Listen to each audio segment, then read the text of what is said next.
So you have to ask yourself, are you a D90 or a D110 fan? Well, today we're going to talk about Dieter, the D110 by Helderburg.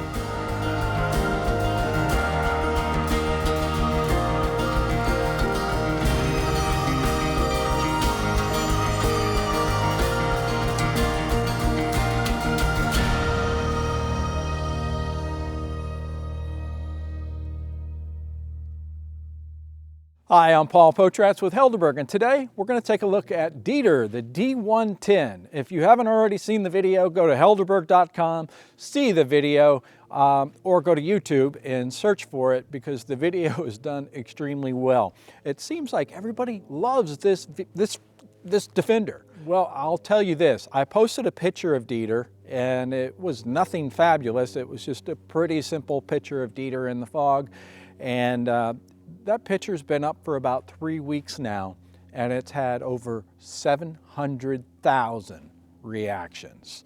So I would say that makes this a pretty popular Defender. So let's start with the color. Let's just talk about the color first. And again, anytime I talk about the colors, the vast majority of a Helderburg Defender has a custom mixed color. We don't generally use Land Rover colors, and I'm not saying that Land Rover colors are bad, but they're common. And if you're building a custom Defender, you should have a custom color, a color that really speaks to you, a color that really makes you smile. And that was the case for Amy and Steven. We built this for a couple in Florida, and we talked a lot about color, and we moved all around. Originally, Amy was wanting a burgundy that's also a beautiful color. But I suggested this color, and I even suggested a red interior. Well, I didn't get her to do the red interior, even though she was really close, but we'll get into the interior. So we went with this color, and you have to ask, is it gray? Is it green? What color is it? And this is a color you definitely have to see in person. So I'm going to call it a sand green gray, non-metallic.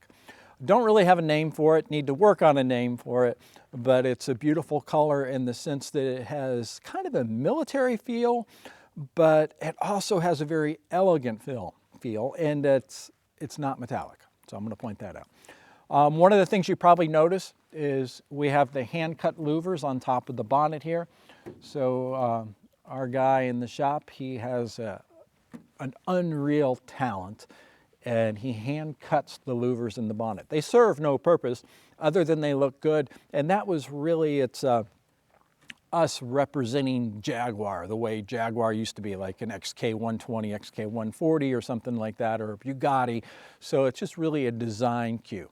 So this one is around 3 inches of lift, does have the roll cage, has the Helderburg headlight surrounds with the headlights that I always like to do. It has the bumper that I love, and then it has the bump out, the aircon unit. It is a 300 TDI with a VNT turbo, 3-inch stainless steel exhaust all the way through, a really large intercooler, and it has a custom injection pump, and it also has a custom cylinder head. This truck moves, and it also sounds great. So around 3 inches of lift. It does have the custom Helderburg brakes, 6-piston in the front, 4-piston in the rear with a cross-drilled rotor. It has the proper radius arms, the proper prop shaft, heavy-duty 5-speed manual transmission, and a transfer case that's heavy-duty too. So let's move into the interior because that's where it gets really interesting. The interior speaks luxury. The interior is like an English library. It's like a cigar bar. Just the smell of it. I mean, the leather smell is unreal.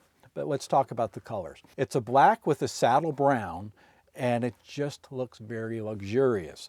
You'll notice the two-tone, and then of course I reversed the stitching on the black, so it has a nice contrast, and it does have the Helderburg logo on the headrest, as you would expect on any Helderburg.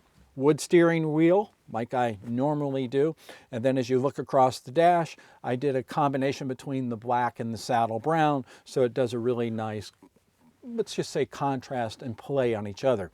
It does have the Apple CarPlay, as everything does. This is the 7-inch screen with the Smith clock, heated seats, 5-speed manual transmission.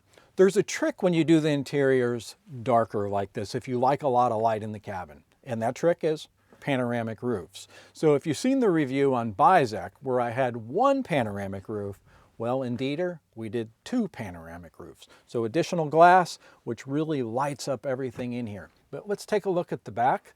You'll notice that we did something a little different in the second row than what we did on Bizek and what we do on a number of them, and there's a reason for that. Normally what you would see in a Helderburg and a 110 is you would see two seats in the rear in the second row and then a center cubby. But Amy has children, more children than two, so therefore we did 3 seats in the second row, plus you have the 2 center-facing bench seats. But with this center seat, you have the ability to just move it where it comes down and then you open up this area here. Gives you additional storage. It also lets you see out the back or see what the kids are doing in the back. In my case, I will tell you that in any of my 110s, when I have a couple that visits or 2 couples that visit and we go out to dinner, they generally do not want to sit in the second row. I kid you not. They want to sit in the cargo area because it makes them smile and it makes them feel young again.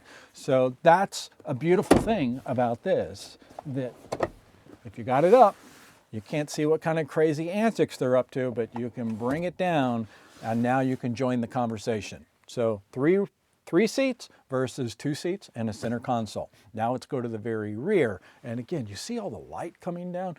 I love these panoramic roofs, even though it takes additional fabrication because that's a lot of weight on the roof right now. So starting with the rear cargo door, the inside is covered with leather and you see the contrast stitching that matches the saddle brown interior.